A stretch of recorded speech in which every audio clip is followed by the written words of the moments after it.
Today is the day for the Matterhorn, hopefully. Down there is just the town of Zermatt. There's all its glory, there it is. The Matterhorn. But there was a lot more snow than normal at this time of year. It got a good dump in about 2 days ago. About, 20 centimeters. Just hope this sun rays gets onto it pretty quick. Warms it up and gets rid of most of the snow on the ridgeline. And then hopefully I can get up there. So I'm now at approximately about 2,300 meters. So hopefully I'll get to the first hut, the Hornet Hole, whatever you call it, hut, within the next couple of hours. That'll be, what, 9:30? And then hopefully by about 10 o'clock the sun will start really baking it, softening the snow, maybe getting rid of some of it. I hope my target is about lunchtime, just before lunchtime. If I can get up there, if it's not too icy or too sketchy because of the too much snow. We'll see. Let's proceed.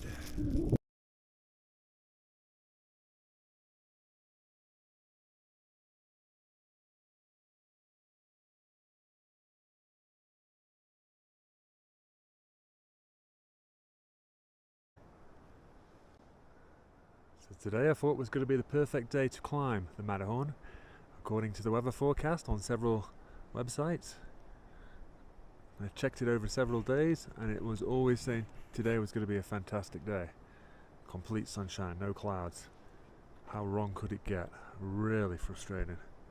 Look at it, just the whole place is just being shrouded in cloud. Just keeps blowing over the top. It's too risky to go up there when it's like this, and everywhere, just all over. 360 view, there's just clouds everywhere. Such a poor prediction, these websites. I don't know why they've got it so bad. It's frustrating when you have to take your rent ski or your hiking equipment. So it means we're going to have to come back in a few days with the hope that it will be clear then, and that there'll be a lot less snow on it. Because at the moment there's just the snow's not melting fast enough. It's really warm, but there's just snow still there. Present. It's almost 11 o'clock. So I think I might have to abort mission, come back in about 3 or 4 days.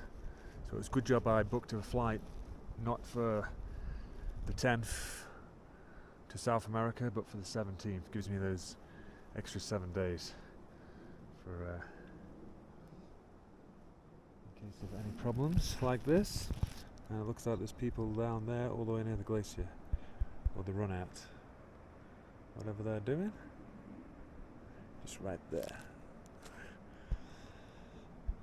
Alrighty then, so I will keep waiting to see if by miracle it's gonna clear, but I did see 2 hikers with all the climbing equipment going down about an hour ago, so I guess they called it quits because they realised it's not going to be ideal conditions to climb today.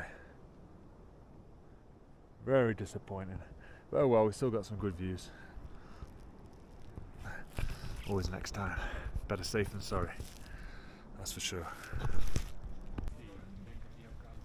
Woo! Made it to the Hornley Hut, 3260. And I've not seen anyone go up there yet. Not seen anyone close by, but there's guys here with ropes and climbing gear, so maybe they're either waiting for the weather to get better, or they've come back down, or they're doing something different.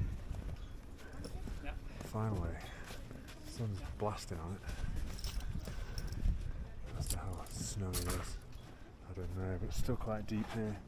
Maybe it started at the bottom of these rocks, about at least, I don't know, 3-4 centimeters, 5 centimeters deep. It could take a rest of the day to melt. Nonetheless, the views are unbelievable. And we should be doing the glacier skiing right ahead.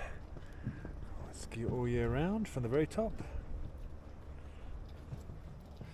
The sky looked as though it was clearing slightly, but looks like more clouds are developing over there again. Bit of a bummer. Oh well, still get good views. very busy today. I wouldn't like to think how busy it'll be on the weekend, on a sunny day. Alrighty then, let's just enjoy and see what happens with the weather. Just over 3,400 meters, and down there is the hut. As you can see, very sketchy conditions. I'm following some people's tracks. I've done it earlier today. No one's made it up. They all turned around and went back down, partially because there's a low-lying clouds, and they were telling me that the actual snow got quite deep, like up to 2 to 3 feet deep higher up, so I'll see for myself. But that's where the hut is, right down there, the main hotel, the Huta Hotel, what we call it, and that's 3,260 or somewhere like that. And down there, a long way away, is Zermatt town. And there's the glacier, and there's the top chairlifts. This goes up to the highest point. Just amazing, but so steep, so steep.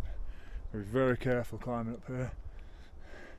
This might be my turnaround point, just up here. Go back down again, because it's going to take me a long time to get down in these conditions. Alrighty then, better play safe than sorry.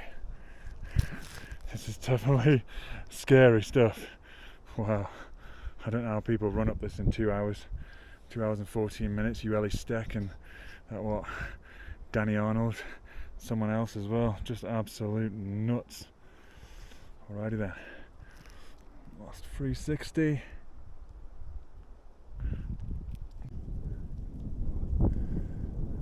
So there we have it. This is as high as I'm going to get. As you can see, it is pretty darn dicey. Look what I'm standing on. These are my legs right here, and all this snow beneath me. And it's just, I can see the footprints there. Someone's tried to come up and gone across and gone all the way over there. And I think they did actually climb onto the rocks. So God knows if they made it, but flipping out, this is just beyond sketchy.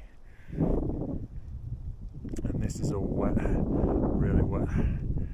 So the likelihood of me making it up there safely whilst it's wet like this is very, very unlikely. I've just come all the way over this ridge just here. Very steep, very dangerous. I didn't see any tracks this way, so maybe I'm going the wrong way. I don't know, but there is slings and stuff, so people obviously do come this way. Just obviously when there's not this much snow. This is one.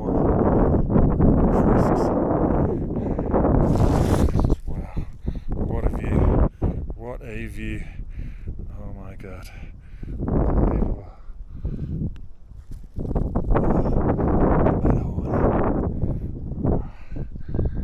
Right then. Put this away. Get ready to go back down. So I'm on my way down. As you can see, it is very steep. A lot of snow. Very soft snow. So slippery. Be very careful. Coming down all this steep climbing section, and there's still some people coming down behind me, so I don't know, maybe they made it today to the top, but there's been a lot of clouds, so they would have had a very, very small window of opportunity to get up there and have a great view. And there's the hut waiting, so it's all getting shaded now. You can see major steep, but coming down it felt a lot easier than going up. So this has really helped me choose the line for when I try again when there's less snow. I go to the ridge on the first 2 humps, and then once I get up this steep section where the actual cairngorm is, the balancing rocks, that's where I start going to the climbers left, descenders right, and I've got to stay a bit further away from the ridge that way because it's a lot less deep and more stuff to have a safe climb. Wow, what a view. Alrighty then, let's proceed going down, hopefully stay in one piece. Very steadily I do this. Alrighty then, I'll be back in a week I reckon to try again. What a view, look at that. The lakes. So you can imagine what the highest view would be like, absolutely stunning. Alrighty then, let's continue. Ciao for now. Oh yeah, and then the trainers as well, trainers with crampons on. But surprisingly, it's doing the job, so maybe I will be able to do it all the way up in the trainers. Everyone's like, no, you need proper boots, but I don't know, if it's only like this, not too icy, then it's totally doable. But I'll just have to ask people what it's like towards the top, because if there's a lot more ice then yes, I probably will need stiff, rigid boots so I can tackle the ice. Back down to safety after my failed first attempt. Better safe than sorry though, that's for sure. Best to get practice and see how it is and get familiar with the route and the conditions and seeing if you can actually even do it at all. Nothing's worse than coming on the day, all equipment, everything, and boom, a perfect day as well, and then you can't do it, you're too scared. Well, I think I can do that. It's just that bit there, that knoll right there. It just looks mega steep there. It gets steep once you get beyond the halfway point. So at about 3,800 meters, that's when it starts getting really steep, really snowy and icy. So I chose not to go any higher. And the weather's supposed to be getting worse over these next few days, or next couple of days, so I might as well have a rest, allow my body to rest from the acclimatization and acclimatize, and then that'll give me the necessary energy and power to get back up there and do it safely and in more efficient time. Alrighty then, let's rest and get back to Zermatt for some recharge and food, maybe a beer as well, because that was hard work, and dry myself off in the sun.